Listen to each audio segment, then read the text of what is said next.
이식 너머의 세계, 알 수도 없고 도달할 수 없는 세계. 그래서 살아있음은 신비하다.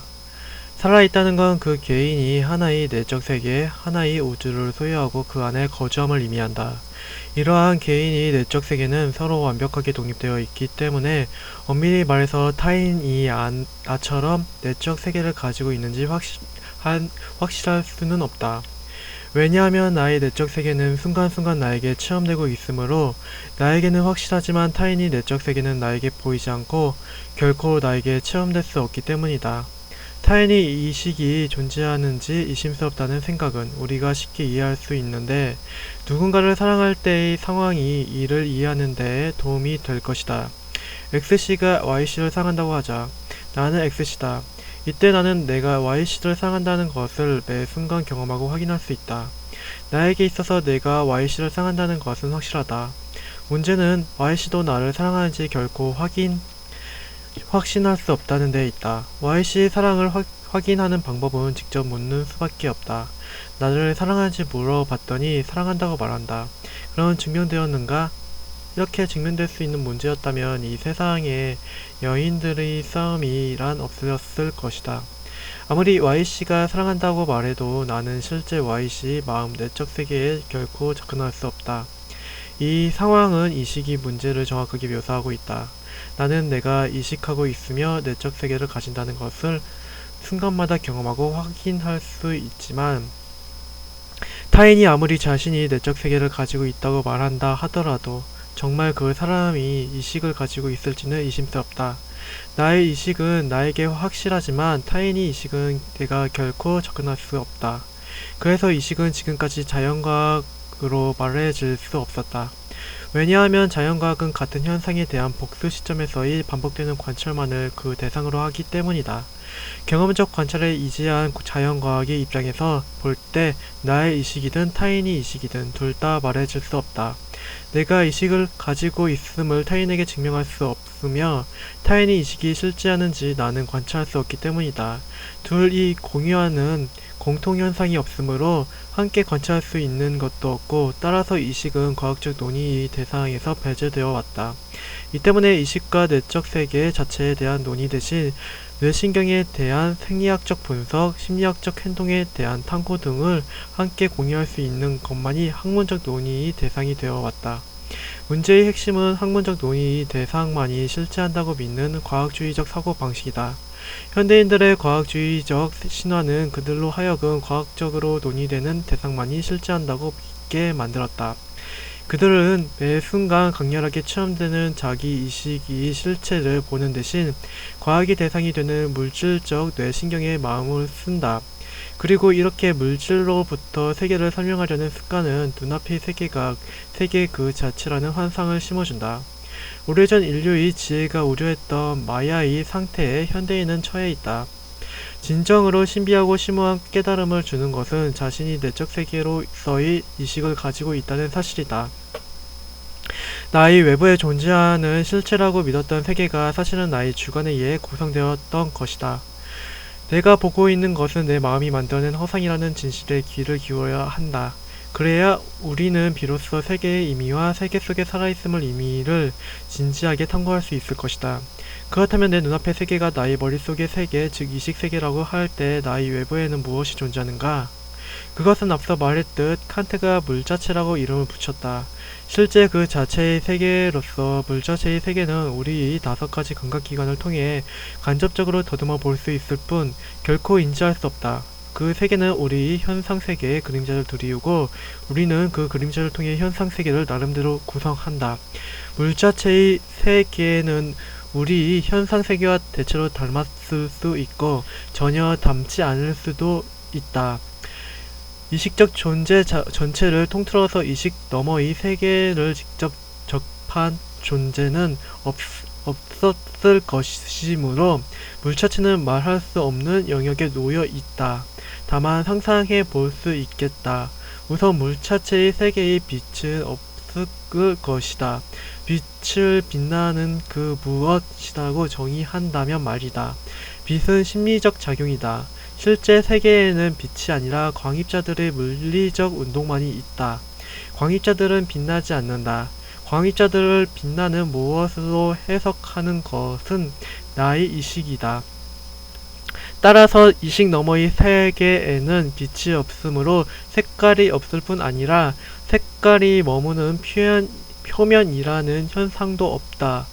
표면은 현상 세계에서는 세상을 구성하는 가장 중요한 요소지만 실제로 이식 너머의 세계에서는 표면이 존재하지 않는다. 다만 원자를 이루고 있는 전자들의 반발력이 광자를 튕겨나가게 해서 표면 같은 효과를 만들 뿐이다.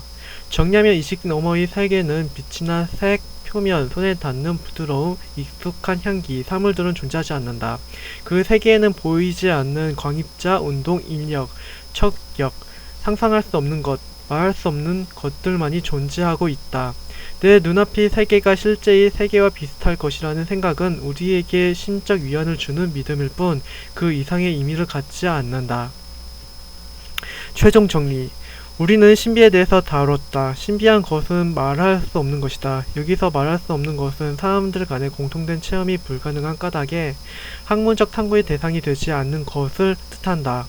공통된 체험이 불가능하지만 너무나 명확하고 나에게는 확실하게 인식되는 것. 그것이 신비의 대상이 된다. 그리고 구체적으로는 죽음과 삶이 풀리지 않는 심오함이 중심이 된다. 우선 죽음을 학문적 영역으로 옮기고자 하는 노력으로서 임사체험에 대해서 알아보았다. 다만 이 노력에 비해 성과가 적을 수도 있다.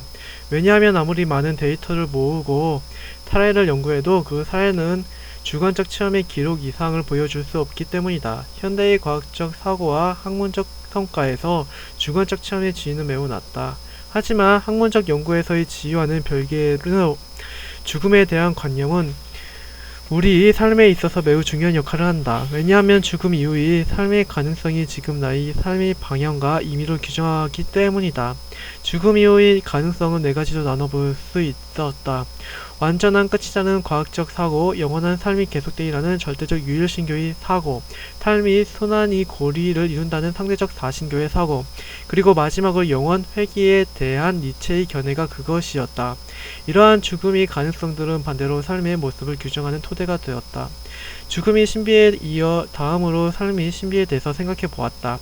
삶의 신비는 두 가지로 나눠 생각해 볼 수 있었다. 하나는 통시적이고 역사적인 관점으로서 인생의 의미에 대한 것이고, 다른 하나는 공시적인 측면으로서 의식에 대한 것이었다.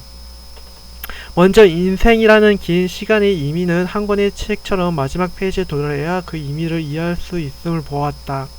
소설 중간에서 만나는 주인공이 혼란스러운 경험과 부조리가 소설의 마지막 부분에서 비로소 명료한 적합성을 이해되는 것처럼 인생 순간순간의 혼란스러운 우연들도 죽음에 도달할 때 명료하게 의미가 이해될 수 있을 것이다. 아직은 삶의 중간에 있으니 죽음을 직접 체험하지는 못해서 인생의 의미를 온전히 깨달을 수는 없지만, 우리는 죽음의 가능성을 타진하고 추측해보는 행위를 함으로써 간접적으로 소설의 마지막에 닿고 오는 것이고, 이를 통해 인생의 의미는 제한적이나마 나에게 이해되는 것이다. 즉 인생의 의미는 죽음을 통해 이해된다. 인생의 의미가 삶의 신비를 이해하는 통시적 관점이라면 이식은 공시적 측면에서 이해한 삶의 신비였다. 이식은 나의 내적 세계를 의미한다. 우리 눈앞에 펼쳐진 세계는 실제 세계와는 차이가 있다. 세계 그 자체로서의 물자체의 세계는 우리가 직접 파악할 수 있는 대상이 아니다. 우리는 그 세계를 감각기관에 제한된 정보로 받아들여 머릿속에서 그 세계를 재구성하고 확장한다. 우리는 내적 세계에서만 거주하며 이 현상 세계는 나의 독자적인 세계로서 타인과 공유될 수 없다. 오래된 지혜가 말해주듯 눈앞의 현상 세계가 실제 세계가 아닌 하나의 허상을 이해하게 될 때 우리는 깨달음으로 향하는 인생의 순례길을 시작할 수 있을 것이다. 에필로그. 이번 직접 대화를 위한 넓고 얇은 지식으로서의 여행은 현실 너머에 대한 내용이었다. 인간의 정신과 관련된 이 영역은 진리에 대한 입장인 절대주의, 상대주의, 회의주의 기준으로 구분되었다. 화해하기 어려운 두 종류의 사람이 있다. 고정되고 불변하는 보편적 진리를 찾는 사람과 그러한 진리를 거부하는 사람. 이 두 종류의 사람들은 철학, 과학, 예술, 종교의 영역을 넘어들며 토론하고 논쟁한다. 우선 절대적 진리를 추구하는 사람들은 철학에서 절대주의, 과학에서는 고전물리학, 예술에서는 고전주의, 종교에서는 유일신교를 지지한다. 변하지 않는 엄격한 인성과 논리가 우리를 진리의 세계로 인도할 것이라고 이들은 생각한다. 다음으로 변화하는 상대적 진리를 추구하는 사람들은 철학에서 상대주의, 과학에서 현대물리학, 예술에서 낭만주의, 종교에서 다신교를 선호한다. 변화하는 현실에 대한 관심과 다양한 견해의 인정이 우리에게 깊은 깨달음을 줄 것이라고 이들은 생각한다.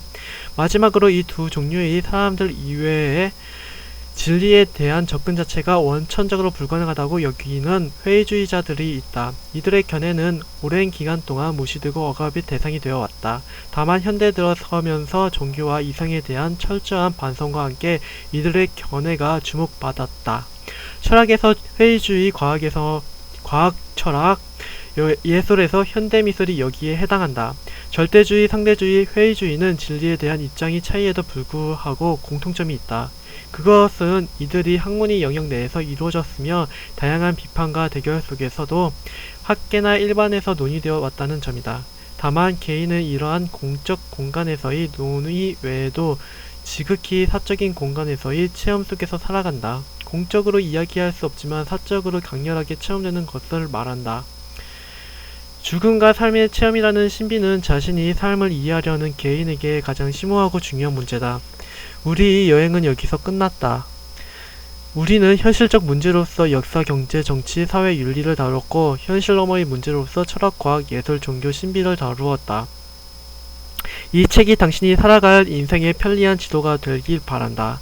이 지도를 들고서 어디를 가든 누구를 만나든 대화하고 위로받을 수 있기를 바란다. 인생의 의미와 깊이는 타인과의 대화 속에서 비로소 빛을 낸다.